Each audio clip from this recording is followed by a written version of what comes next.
ever stopped to consider whose perspective is missing when we talk about accessibility and inclusion? Today, we are tackling the gap between legal checklists like ADA compliance and the real daily experience of people living with disabilities. The challenges are everywhere. Environments are often designed without input from those who use wheelchairs. Stories and needs beyond the dominant narrative get overlooked, and both businesses and individuals are unsure how to truly connect or make a difference.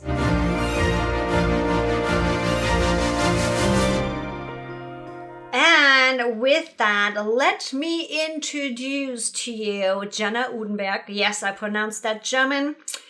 I was told I sound cute when I try to pronounce that in German, so I get to stick with it. Thanks for that, by the way, Jenna. You are a lifelong resident from the North Shore of Minnesota, and you are also a former music educator of 19 years. She has used a manual wheelchair since you were 8 due to juvenile idiopathic arthritis. And Jenna is a 2017 Blandon Foundation Community Leader, a 2020 Bush Fellow, and a 2025 Shannon Leadership Institute Fellow. Writing for the Lake County Press in her column, Local View from 4'2", inspires vulnerability and the sharing of lived experience from a seated perspective. And when I read that bio and the title of your column, I was like, okay, that woman can have a good laugh. I need to bring you on because it's not easy. Let's be honest. It's not easy. We are not built for people that are not white, preferably male, know how to use their legs, and all the other things, right? Our world right now is built for easy. And the moment we are not fitting in the box, we are not easy. So coming across you, reading your bio, getting to hang out with you in the green room and already having shared quite a few laughs, I was like, yeah, I cannot not have you on the podcast. And you take it with a laugh, just even looking at the title of your column. Have you always been able to take it with a laugh? Was that always kind of like the premise, or was that something you grew into? That's a great question. I would say as far back as I can remember, I always remember laughing with my physical therapists. And, like if you don't laugh, you cry. And so, yes, I've done plenty of both. And I've always said people like, Jenny, you just need to write a book, like you have so many lived experiences, you have all these things. And I'm like, whatever, you're just blowing smoke. And so now as a published author and a columnist and now being a podcast guest and all this stuff, I'm like, well, now I found my voice and now I'm not being quiet. So here we go. And that's part actually where I also have questions on, because you are doing so much. And it's the title of your book is Within My Spokes, a Tapestry of Pain, Growth, and Freedom. I love that combination of all the things, right? As you said, yes, there is tears. Yes, there is laughs. Yes, there is freedom, but yes, there's also pain. Yes, there is growth. It's a collection of all the things. And you're even also combining that with your business called Above and Beyond with You. It feels like, from what I know from you so far, it is an all-encompassing passion, because with your fellowships, with your memoirs, with your business, it's like, I look at this, it's like, you're going fishing, you are playing board games, you are coaching the Robo-Dreeps, a Lego robotics team. It's like, do you sleep? Not well. I need more. Don't we all? Yeah. To dive a little bit into the practical things. So We already know manual wheelchair. Since 8 years old, you had quite a lot of struggles. You see the world from a different perspective as somebody like me, let's be honest. I'm not quite that short. I do see it from a little bit higher up. And I'm so happy I can make this joke and you can laugh with me. Your website talks about really these ADA compliancy. So, how do you help people like me better understand? I'm like, yes, I'm a sucker for I know perception, and our perception is based on all the things we are and we do. How do you help people like me understand your life and your perception better, but also support others in getting more into getting how they need information, being supported in this? How do you work with people on both sides of this coin to make our world a better place? Wow, so many different ways to go. I would say, I'm very glad to have my music education background. When that part of my journey ended, which is all in my book, so you can read more about that. But it was an identity crisis. And so then I was given the label of accessibility educator. And so that was a huge aha moment for me of like all the things that I've learned doesn't need to stop, doesn't need to be applicable to this other side of my life. And so I feel like between me and my whole board at Above and Beyond with You, all of us have some connection to the education world, whether it's being an adaptive PE teacher, whether it's being an OT in the school setting, whether it's being a former administrator or a former adaptive camp program. Can't think of the right word, not manager, but you know what I'm saying. And so we just come at this in a very holistic approach, a very complementary approach. And so a lot of times, all I'm doing in this work to start the conversation is I flip the script on its head. So for instance, you just read it's local view from 4'2". So usually my joke is I literally measured where my eyeballs were because I didn't want to just pick something that was, it rhymed view and two. I wanted to measure. So yes, when I'm seated, my eyeballs are at 4'2", but when I'm standing, I'm actually 5'7" to 5'8" tall. So when I have those days where I can stand or I'm in that environment where I can do those things, all these people that I'm typically looking up to are now looking up to me. And it's a very different perspective and a very different aha for them and for me. But I would also say in the work that we do, we love to come alongside, which is the whole why width is the biggest part of our logo. And, it's not about being ADA compliant. It's not about being a checklist, right? Just like you're not a checklist of, oh, you're German.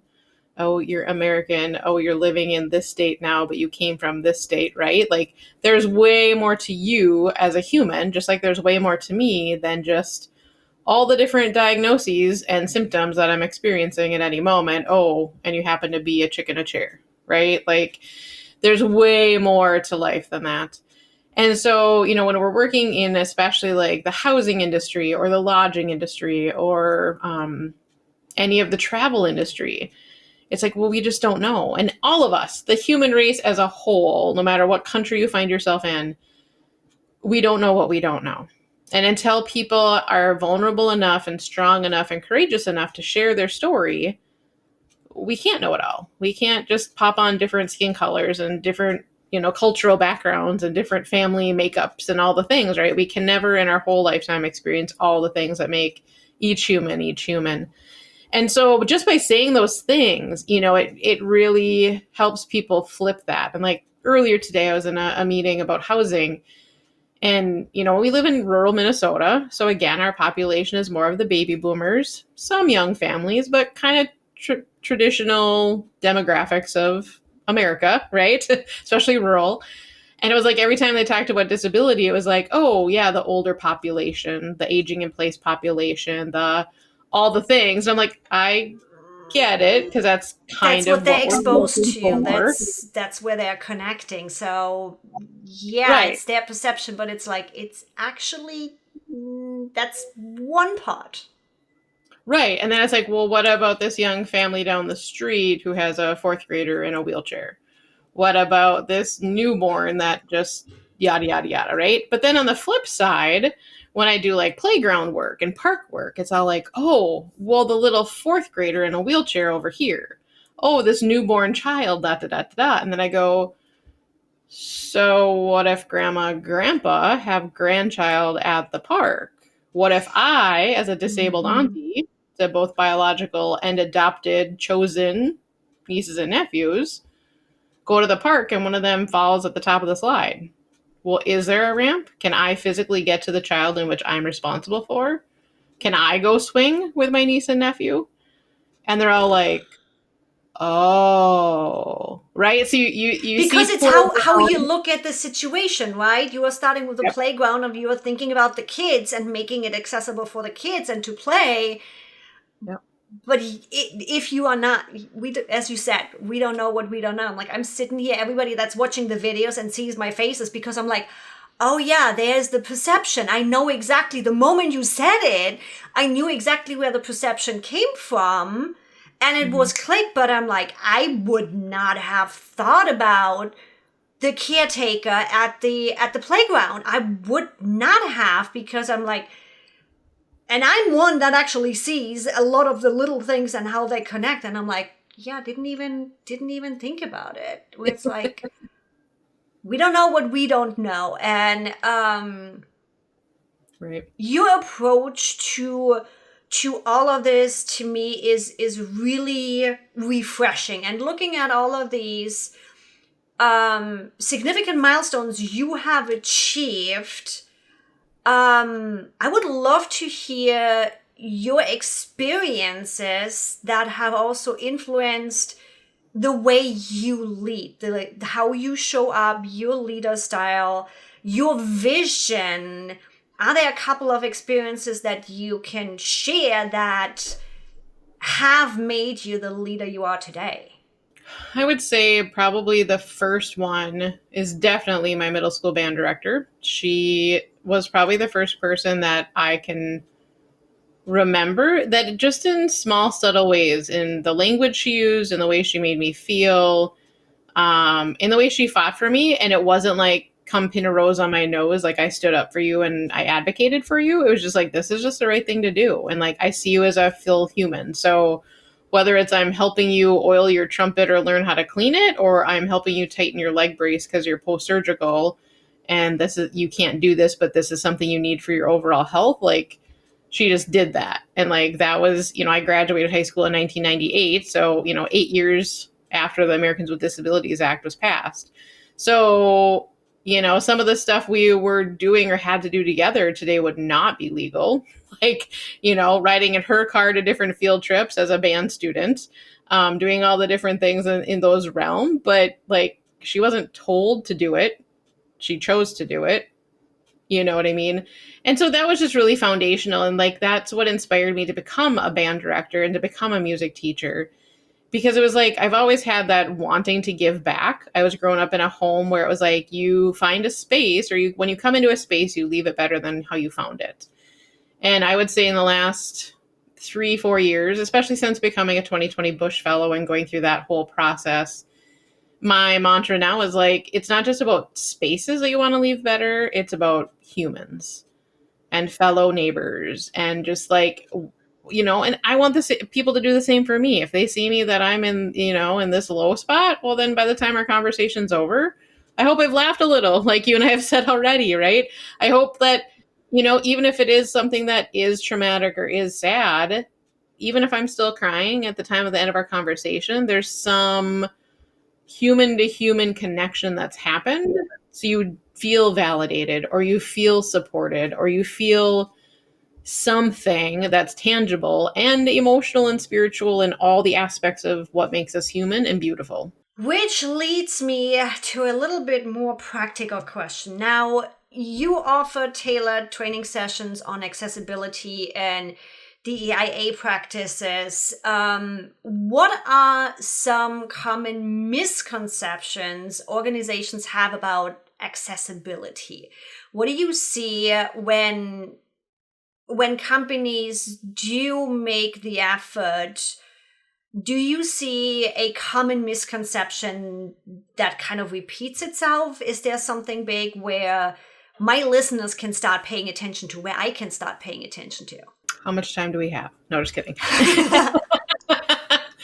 I would say let's go with the biggest, the ones that show up the most. Yes, humans. Right. I'm like, human nature is ignorance, right? Human nature is, we feel safe in what we know. Saying I don't know back in the days killed us. So I do understand the human nature behind it. And for everybody out there listening, I promise you, stepping out of that comfort zone and just staying in what you know is not going to kill you. We are not jumping off the Eiffel Tower. You are not learning how to fly. It's not that much unknown. But it's like starting to pay attention to things. I have learned a lot in the past when I was working with a speech impaired client, with the effort they have to do to just understand me because I don't speak sign language, and the additional cost. So I'm curious the misconceptions you run into. The top 2, maybe 3. As I'm looking on the time, it's like, yeah, we do have a little bit of time limit. Right. Perfect. I would say everybody assumes that because the ADA was passed in 1990 that everything is accessible. Ooh! Or that it has to be. Or that there's funding somewhere to make that accessible. And because it just should be. Yeah. And your original question was about like businesses and listeners and that kind of stuff too. And everybody assumes that the ADA code is what they have to do and only what they can do. And we are not a checklist. It is not only what you can do. The ADA code is the floor, not the ceiling. So by creating spaces where disabled culture and disability community can be a part of your planning process, a part of your building process, but not after you've already built the building, not after you've already poured the sidewalk, not after you've already installed the door or hired an architect. From the very beginning of brainstorming to the very last time that key turns in the door, like every step, the disability community needs to be a part of it, because in our culture, we have the saying, nothing for us without us. And so much of my growing up was, oh, well, we built this, but Jenna never came. Well, we made this event accessible, but Jenna didn't come. Well, our family moved this to this event so Jenna could come, but she didn't. And the reality is like, it shouldn't be about Jenna. This should be, we want our community and anyone who can or wants to come to said event, come to our building, rent this hotel room or rent this apartment from us. We can live and thrive and succeed. And it's about building the relationship. I'm not a checklist. You're not a checklist. So you have to build the relationship, and both sides of it need to be willing to be vulnerable and courageous at the same time. Just be like, oh, shoot, I just said chick in a chair and people don't like that. Well, that's Jenna's words for Jenna. But also disability is not a bad word. So the more that people play around with language and they kind of dance around things, it's like, no, just ask me. Hey, Jenna, can I ask, are there certain labels or words that you would prefer? Or how do you want to be, acknowledged? And in some situations, you're not going to do that. I'm going to be like, hi, I'm Jenna, right? But I'm also going to be like, you know what? I don't like handicap because I'm not a golf term. So I park in never thought of it that way. And I'm sitting, oh yeah, you do have, and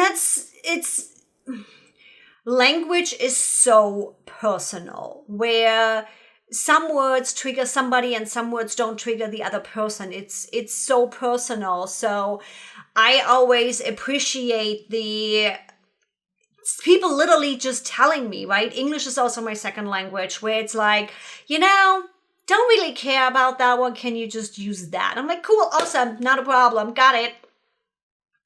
And it helps a lot. And I had to learn to take the initiative and ask, because it's like, I don't want to step on people's toe. I don't want to be the person that looks dumb, that uses the wrong words or whatever. I don't want to make a big fuss about it. I just want to treat you like a human. So I don't want to ask. And I'm like, no, we're not doing this. Evie is Evie. We're going to ask the question. So I love that balancing of, hey, just ask me, or also just telling me, hey, you know what? Nah, don't care about that one. Let's use that one. I would also preface that though too, like, I've been in a wheelchair for 38 years now. So if it's somebody new to diagnosis or new to injury or whatever, you just gotta have those curious questions and have some in your back pocket. And then some people don't identify as disabled, even if they're in a wheelchair full time, even if they're in a walker full time. Like, you just don't want to offend somebody, just like you're not going to assume that somebody is an African American, right? Like, there's just things that we all have to be curious about, and also just say, hey, it could be also none of my business. So I just want to make sure that I'm using things that you would like me to use. And if you just want me to call you Evie, then there we go, right? Like, you just let me know, because this is who I am and this is how I want to show respect. But let me know if there's another better way that I can show respect and mutual agreement. I love that. Question. In your memoir, within my spokes, The Tapestry of Pain, Growth, and Freedom, and yes, guys, the link is going to be in the description, you share your lived experiences. You already mentioned a little bit that people were kind of like teasing you should write one.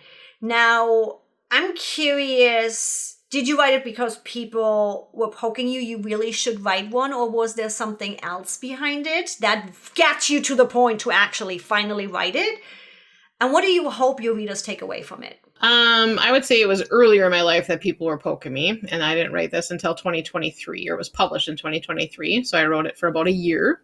I was still very much stay at home because I am immunocompromised. So it was like, hey, I have time. I was in the middle of my Bush fellowship. And so I was like, hey, can I use some of this fellowship money to learn how to write a book, learn about the publishing world and self-publishing world. And so there was a lot that I had to learn because, again, like we said this whole time, we don't know what we don't know. And wow, that industry is a whole different ball game. There's a lot going on, a lot of parts to it. But the part that sold me in going the route that I did with publishing my book was the person through the self-publishing school that I went through was like, you can either choose to try to have 4,000 coffees to tell your story 4,000 separate times, or you can sit down and write your book, and then that becomes your business card. So that way, by the time you actually get to have that coffee with someone, by the time you're in that board meeting to make this pitch of this is why accessibility matters, and this is how we can come alongside you, they already have some of that knowledge. And on the flip side of that, I was like, yeah, this is awesome. But on the flip side, I'm like, people will come up to me now locally or regionally, or sometimes completely off the street, and I have no idea who they are because I'm like in a metropolis. And I'm just like, what? And they're like, hey, you wrote that book. That part of the story was so funny. And I'm like, ha ha ha. I forgot that I shared that part of my story. Like, what are you talking about? How do you know that? I feel so seen right now. I'm like, yeah, it's written, it's done. What did I actually put in there? What did I talk about? Literally happens after every single podcast episode where I'm like, okay, this was a great conversation, but what specifically did we talk about? Right. Yep. And so, and that's why I said it was a tapestry, because every single one of our lives are interconnected. So even now, today, after this moment, you and I are connected. And so it's like, so is this a strong thread? Is this a beautiful thread? Is it a sparkly thread? Is it a green thread? Is it, flip it over and it's a really messed up, not filled, like I hope not.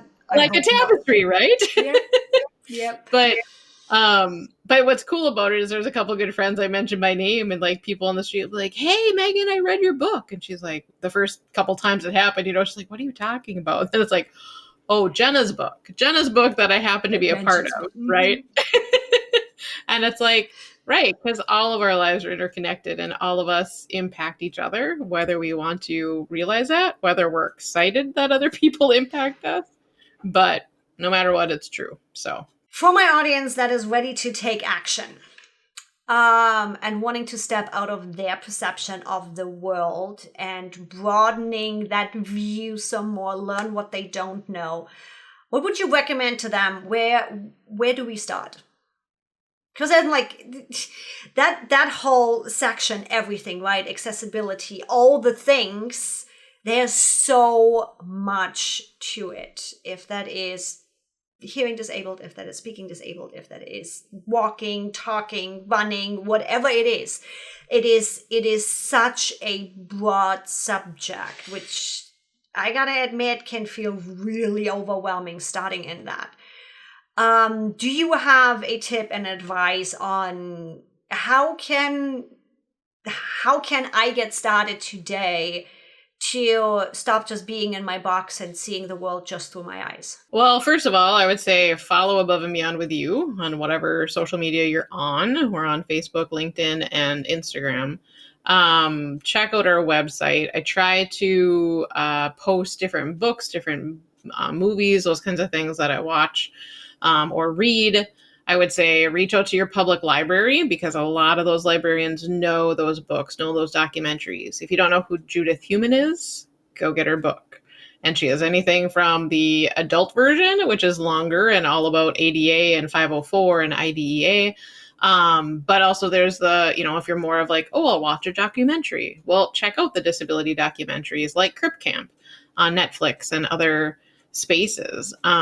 There is so much to learn and there's so much that we need to put into our educational system too. Like we're all trying to figure out like how do you get disability education and disability policy into American education. Like I, as a proud disabled woman, only until my Bush Fellowship in 2020, I didn't know who Judy Human was. I knew who Ed Roberts was, and it's not about the names. It's about the stories. It's about the legacy. It's about that they're the trailblazers. They're the reason that I have the rights that I have currently anyways.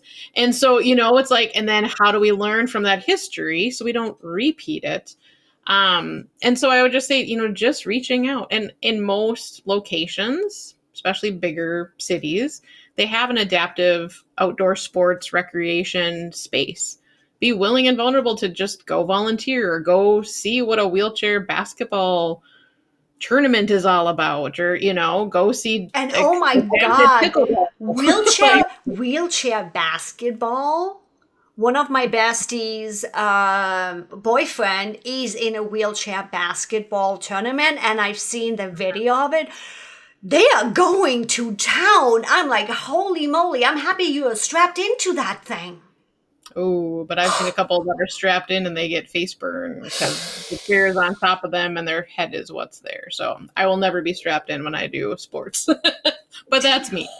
Have you heard of murder ball or wheelchair rugby? Oh, if you think wheelchair basketball is hardcore, you need to find some Rugby, wheelchair rugby. in a general, from what I know, the crazy we run around rugby, I'm like, that's already, now imagining that in a wheelchair, holy. Mm-hmm. And then if you do it on hot asphalt. Yeah, there's a lot that you can start YouTubing or Netflixing or a whole new world. Oh my God! So, Yeah, I'm gonna have to dig a little bit deeper. Now you started me on a rabbit hole for this weekend. Oh my God! you're welcome. And then when the Paralympics and Olympics happen, that's another great way to enter into disability community and culture, even just a little toe dip of understanding some of our world.